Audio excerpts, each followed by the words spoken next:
Hey guys, welcome back to the channel. My name's Matthew Boyle and this is Legendary Language Learner, where I'm on a mission to make your language learning journey truly magical, unforgettable, and legendary, and any other great adjectives that I can think of.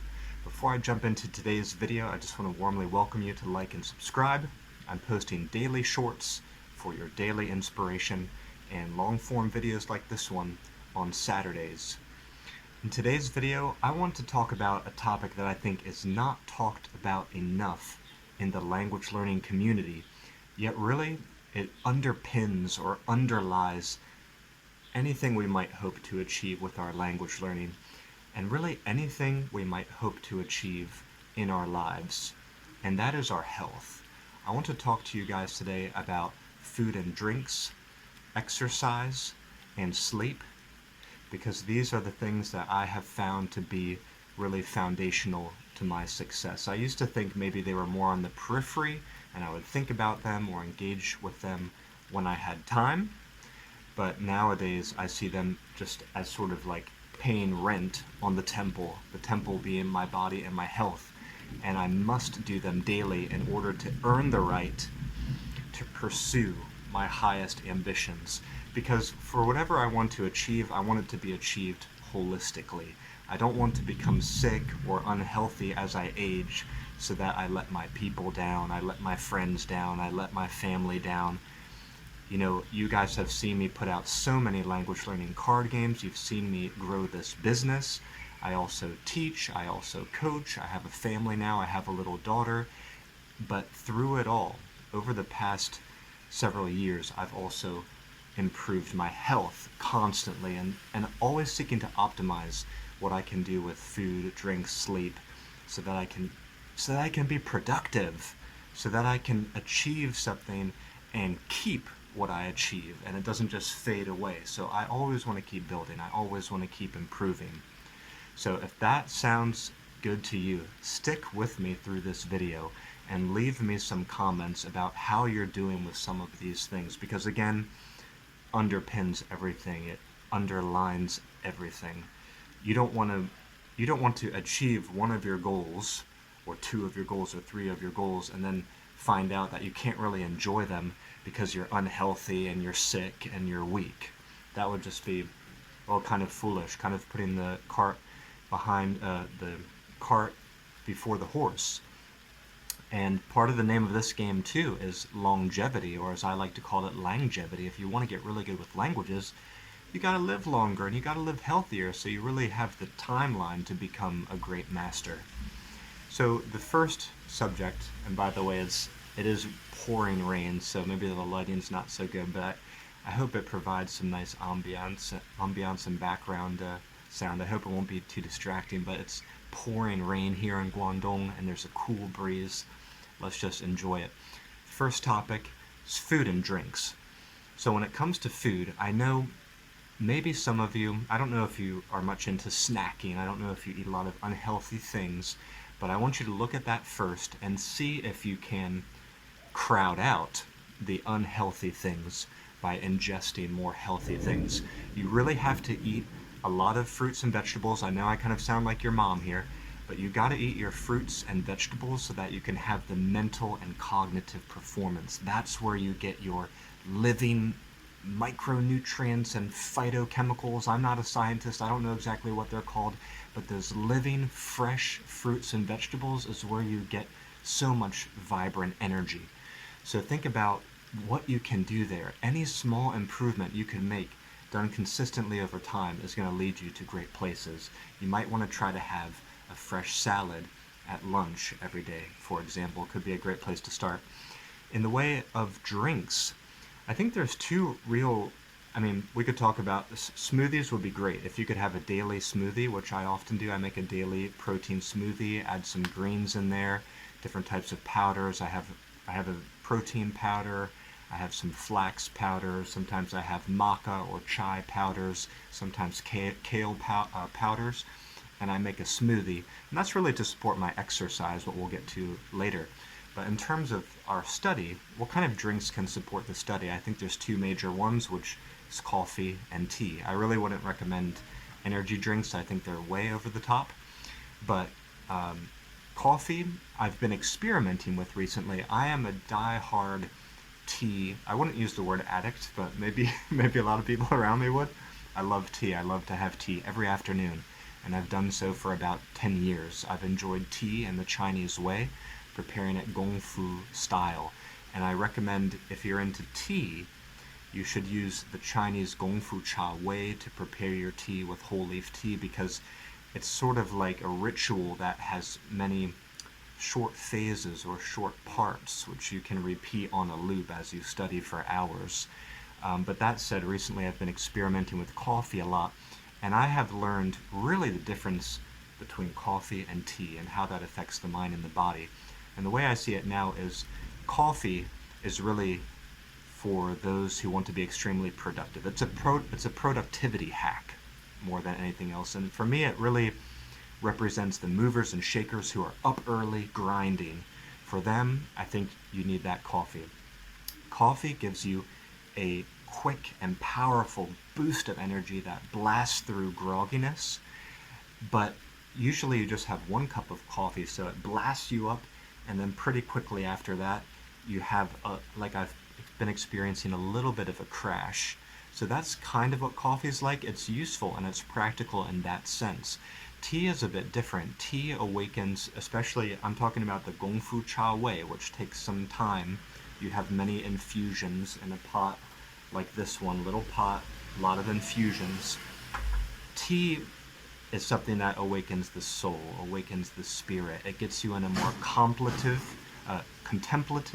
and peaceful and focused and gentle mood. It doesn't blast you up like coffee does. What it does is it slowly brings you up to a state of like Zen focus, and it keeps you there as long as you're drinking the tea. And then when you stop drinking the tea, you'll still be kind of up there for a while until it slowly subsides. So I've had problems where I've had tea too late in the afternoons, and it keeps me up at night. So I try to stop drinking tea by 4 p.m. If I do that, I'm usually fine to go to sleep. But you don't want to mess up your sleep too. So that's the thing with foods and drinks. You want to eat and drink in such a way that you can get to sleep easily at night, and that stuff's not going to interfere with your sleep. You don't want to eat too late at night either, because that's going to mess you up when you're sleeping. So look at what you can do with your food and drinks. Talk to me more about that in the comment section. I do a lot of self-experimentation, so that's why I have these thoughts. Now let's go on to exercise. Exercise, yes, it's for your health, it's for your longevity, but it's also the best way to ensure your cognitive performance and your mental quickness with no side effects. Tea and coffee, other foods and drinks and energy drinks and so many other things, they have some side effects, they have some downsides, and they can form some addictions. Exercise is probably the healthiest addiction you could probably have. And what I find is that when I exercise, my energy is on fire, my blood is circulating quickly, my body is oxygenated, and I can engage with the content that I want to study better. Like my mind is open, my mind is ready to engage with it. And if I'm having a class or chatting with others who I'm trying to learn languages with, I can engage with them faster. I'm on my toes. I don't know if any of you have felt that way after exercise. You're just ready to go. You're on fire. The cognitive performance is there. The switch has been turned on. The fire has been lit. So now this rain's getting a little too loud even for me. I gotta close this window a little bit so I can focus more. I hope that wasn't too loud. But 20 or 30 minutes of fast cycling, 15 or 20 minutes of burpees, you can pay a small and intense cost with your exercise daily and reap great results for the rest of the day. So why wouldn't you do that? You've got to get on your exercise. You've got to get on your exercise. And I might show you more of my fitness and exercise on this channel because I really want to prove what I'm talking about. And I call it fitness for fluency. I've been using that in some of my past videos. And I might also just come out and say You got to be fit to be fluent.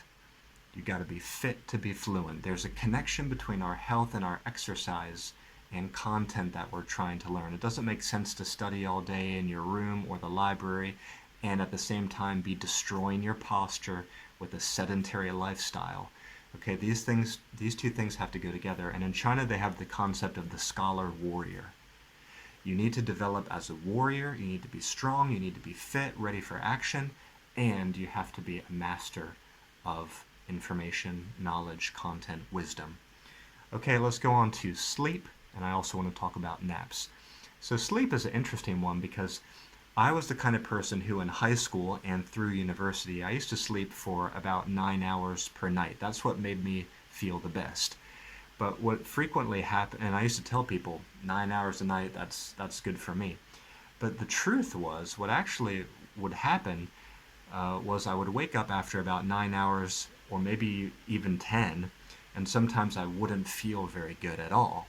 And at that point, because I lacked the knowledge and awareness, I used to think the problem is probably that I haven't gotten enough sleep yet. And I was doing some exercise at that time, and I was working out sometimes, and I thought maybe I'm just young, I'm eating a lot, I'm exercising, maybe I need even more sleep. I'm a college student, whatever. So then I would go back to sleep and reach 10 or 11 hours of sleep, and sometimes still wake up still not feeling very good. And I never really thought about this. I never really understood this. It went on for years until in my late 20s. I was in my late 20s when I discovered sleep cycles. God, why did nobody tell me this or teach me this? I teach it to all my students and clients now.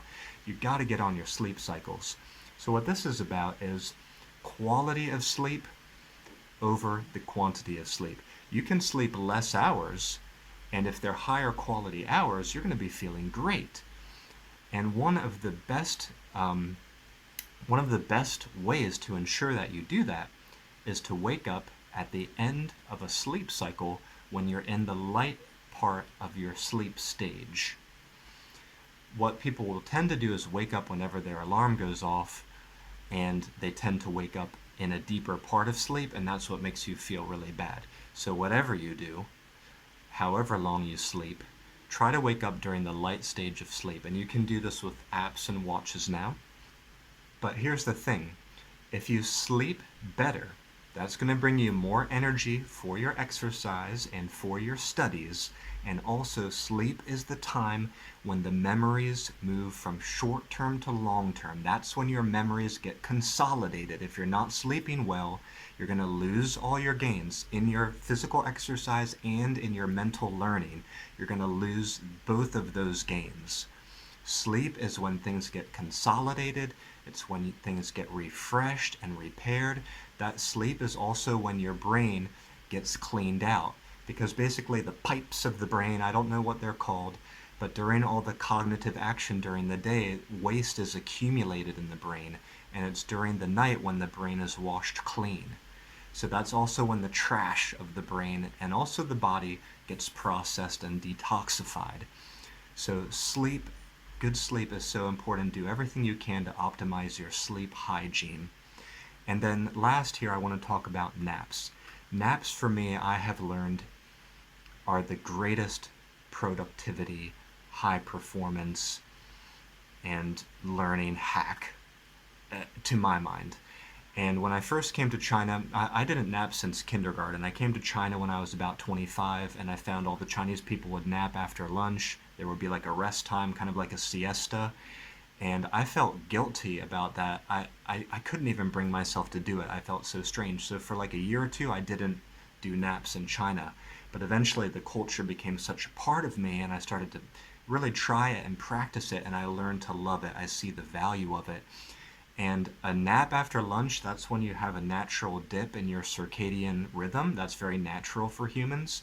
Shortly after midday, we start to have a little dip, and you can pair that dip with a 20-30 minute nap. You don't want to go much longer than that, or it's going to interrupt your nightly sleep.